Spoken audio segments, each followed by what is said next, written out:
কখনো ভাবিনি যে আজকে এই কারণে প্রেস ক্লাবে আসতে হবে। আমার বয়সে অনেক ছোট ভাইয়ের মতন অরবিন্দের শৈশবে আসতে হবে, এটা অন্তত ভাবনার উচিত ছিল। হ্যাঁ, পশ্চিমবঙ্গে আমরা যে রাজনীতি করি, যে বিরোধী রাজনীতি করি, সেই রাজনীতি করার কারণে আমাদের বহু সহকর্মীকে রাজনৈতিকভাবে হারিয়েছে। কিন্তু রাজনৈতিকভাবে হারানো আর সাংবাদিকতা করতে গিয়ে রহস্যজনকভাবে প্রাণ চলে যাওয়া, এই দুটো বোধহয় এক জিনিস নয়।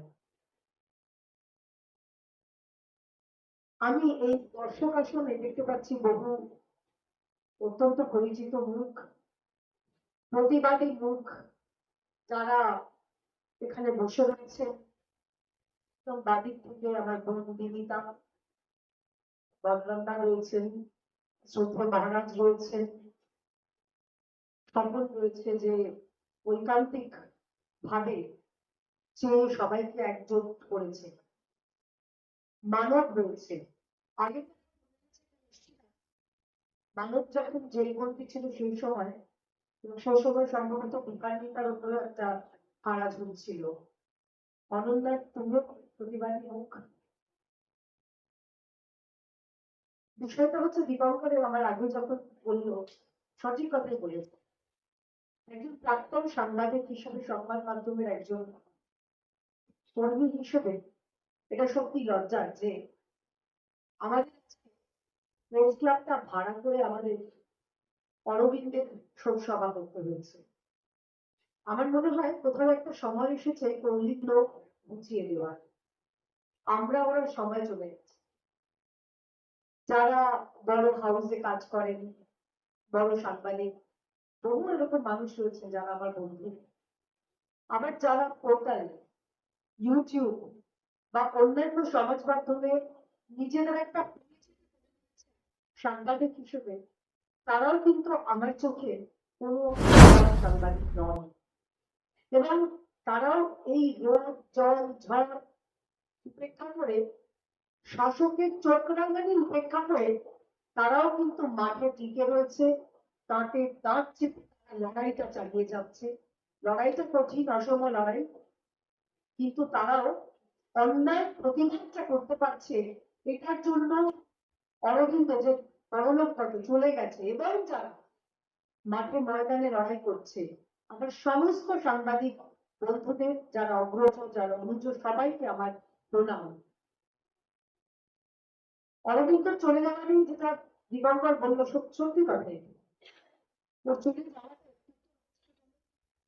দ্বিতীয়বার তার পোস্টমর্টম করানো গেল না তার প্রতিবার বা পরিবারের কিছু সমস্যার জন্য, এটাও সত্যি। আমি জানি না যে দ্বিতীয়বার পোস্টমর্টম করালেও আসল রহস্যটা আমরা জানতাম কিনা।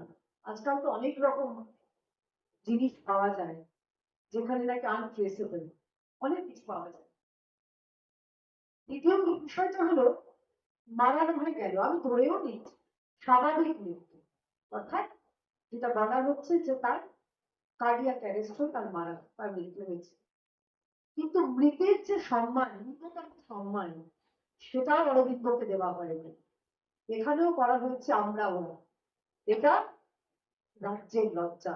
শুধুমাত্র প্রতিবাদী কথা বলতে হলে তাকে সারা রাত যেভাবে একটা ওই 407 লরির মেঝেতে খোলা আকাশের তলায় তাকে ফেলে রাখা হয়েছিল, সুরজের সেই ভিডিওটা যারা যারা দেখেছে তারা জানে যে মৃতের ন্যূনতম সম্মানটুকু পর্যন্ত পায়নি একজন উদীয়মান সাংবাদিক। আর সেই সাংবাদিকের শোক বার্তা আমরা পেশ করছি আজকে কলকাতা প্রেস ক্লাব থেকে, পয়সা অনুষ্ঠানটা ওখানটা ভাড়া করে। অবশ্যই এটা সত্যি লজ্জা।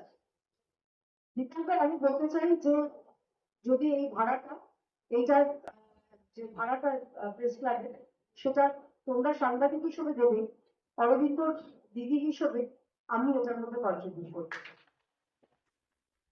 না, হাততালি লাগবে না, আজকে কোনো হাততালি পুরোনোর জন্য আমরা কেউ আসি। আমরা রাজনীতি করি, রাজনীতিতে অনেক রকম ঘটনা দেখেছি, অনেক মেয়েদের উপর ঘটে চলা অত্যাচার দেখেছি, অনেক কেস কামারি হয়। যখন বাচ্চা ছিল সবসময় ঘুরে বেড়াতো, সবসময় তার মধ্যে একটা উৎসাহ ছিল।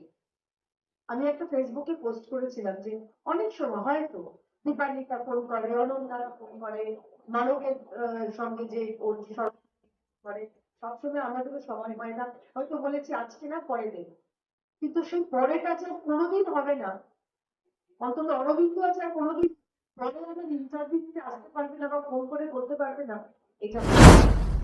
কিছু মানুষ বিবেকবান মানুষ, দীপান্বিতা জানে কিছু বিবেকবান মানুষ, তারা বললেন যে আপনারা এত ব্যস্ত, আপনাদের সময় হয় না। না, আমাদের সময় হয়, কিন্তু বিশ্বাস করুন আমরাও আপনার মতন রক্ত মাংসের মানুষ, আমাদেরও সময় আছে। বিভিন্ন জায়গায় যাওয়ার থাকে, একটা জায়গা থেকে কাজ শেষ করে অন্তত করে একটা কাজ করে আবার একটা জায়গায় ছুটতে হবে। আমরাও আপনাদের মতনই ব্যস্ত থাকবো। যারা বিবেকবান মানুষ তাদের বলবো আজকে অন্তত আসতে পারতেন, আজকে অন্তত অরবিন্দ পরিবারের পাশে দাঁড়াতে থাকতেন। আমি আগ্রহ প্রকাশ করেছি, আমি বলেছি, অনন্যাকেও বলেছি, দীপান্বিতাকেও বলেছি, দরকার হলে মানবকেও বলছি, তোমরা যদি উদ্যোগ নাও তাহলে একদম অরবিন্দের পরিবার যদি সকল, আমি তোকেও বলছি, তোমরা যদি উদ্যোগ নাও এবং অরবিন্দের পরিবার যদি সহমত হয় তাহলে আমরা একটা ফান্ড ওর পরিবারের হাতে তুলে ধরতে চাই, যেটাতে করে ওর অন্তত যাতে তাদের ভবিষ্যতের কিছুদিন অন্তত তারা আর্থিক তাদের কষ্ট যেন না থাকে। সন্তানের হারিয়ে যাওয়ার কষ্টটা কোনো টাকা দিয়ে তার মা করে না, 5 লক্ষ হোক বা 5,000 হোক বা 5 কোটি হোক না কেন, কিন্তু তার বাবা মা, অরবিন্দ সম্ভবত একমাত্র সন্তান বাবা, যদি আমরা সামান্য কিছু অংশ তার হাতে টাকা তুলে দিতে পারি তাহলে অন্তত তার বাবা মা আর্থিক দিক থেকে একটু নিজেকে নিশ্চিত করবে। এই দায়িত্বটা আমি তোমাদের হাতে তুলে দিলাম, আমার যারা বন্ধু বান্ধব ভাই বোন যারা রয়েছেন সংবাদ মাধ্যমের বন্ধুরা। কিন্তু কথা দিচ্ছি যে আমি ব্যক্তিগতভাবে এবং আমাদের যারা নেতৃত্ব ভুলে যান আমি কোন রাজনৈতিক দলের, মানবিকভাবে তারা অরবিন্দ পরিবারের পাশে দাঁড়াবে এবং প্রতি বছর আমরা যদি একটা অরবিন্দ ট্রাস্ট করি, কিছু উদীয়মান সাংবাদিককে আমরা যদি তাদের সাহায্য করতে পারি, এটা আমি একটা প্রস্তাব রাখলাম, প্রতি বছর সেই উদীয়মান সাংবাদিককে একটা অরবিন্দ পুরস্কার যদি দেওয়া যায় তাহলে অরবিন্দ আমাদের মাঝে শারীরিকভাবে নাটক থেকে যাবে। সবাই ভালো থাকতে ধন্যবাদ।